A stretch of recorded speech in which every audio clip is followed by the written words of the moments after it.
Hello everybody, my name is Leo and this video could be considered the part 4 of my series about the latency of amp modeling pedalboards. Links to the other video in the description below. This new video is all about the latency of the Kemper, as many of you have requested. I can already tell you that this time I had to do a lot of tests, as there were some strange results going on that we will share along the video. Let's start! In this video I would not spend too much time explaining how I did the tests, as you can check out my 23 amp modeling pedalboard latency test if you want more info about the methodology I have used. Link in the card above or description below. In this new video we will stay focused on the Kemper, and more specifically the Kemper stage. We will check out the latency without anything in the signal chain to verify basically how long does the ADA conversion to take place. Then we will add an amp block, then a cab block, then a wah-wah, then an overdrive, and then we will also add the effects, more specifically a delay and a reverb, that are typically the effects that take more processing power. Finally, we will also check out what happens to latency when we use the effect loop, with some interesting results. For all these tests, we are gonna use a Michael Breed profile, that is the one of a deluxe reverb, more precisely the 62 Deluxe. Let's go straight to the results. We have an empty chain that takes a little bit less than 3.1 milliseconds. Therefore, we can say that the ADA conversion takes around 3.1 milliseconds.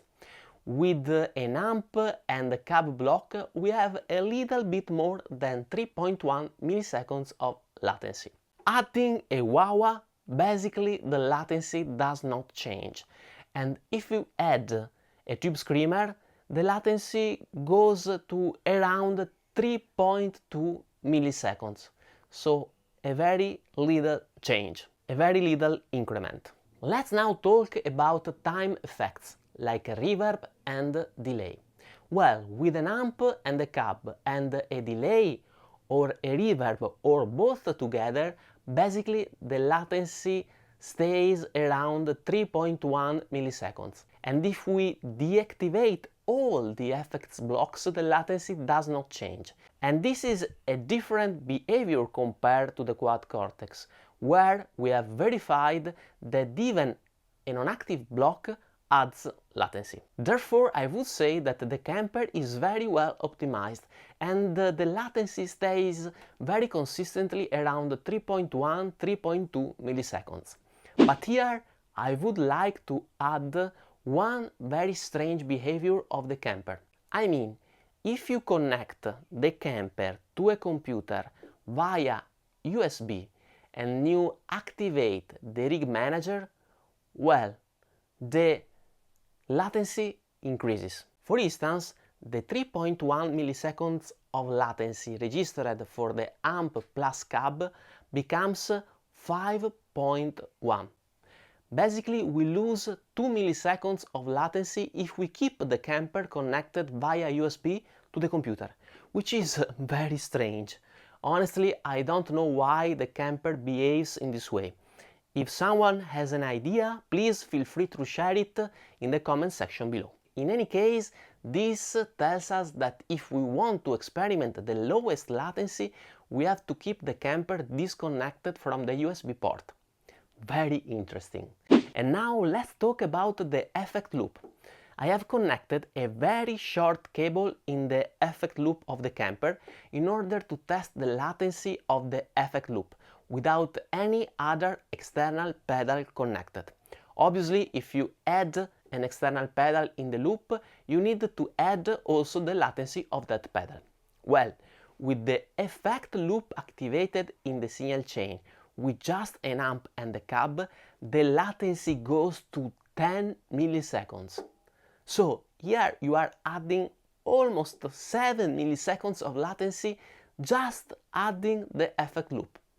This is pretty bad and surprising. The effect loop should take just the time of an ADA conversion, that for the Kemper is around 3.1 milliseconds.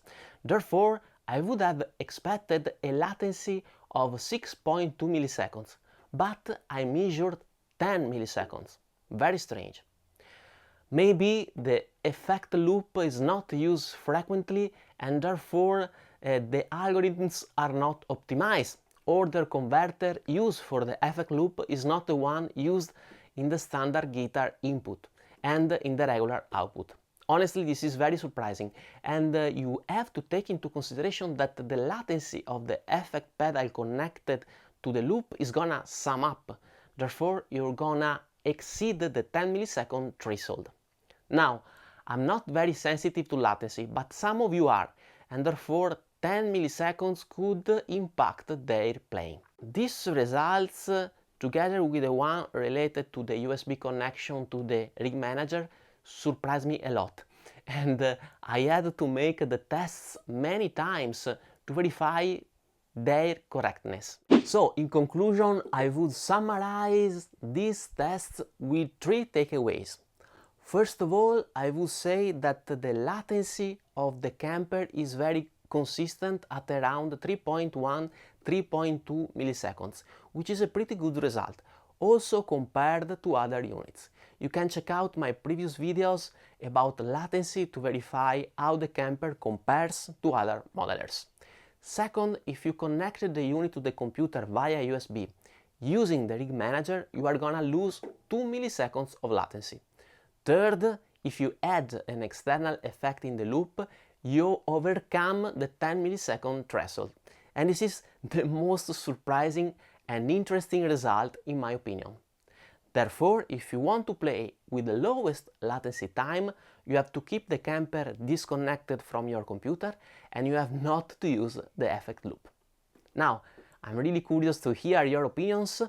Do you have experienced any latency problem with the Kemper, for instance using the effect loop?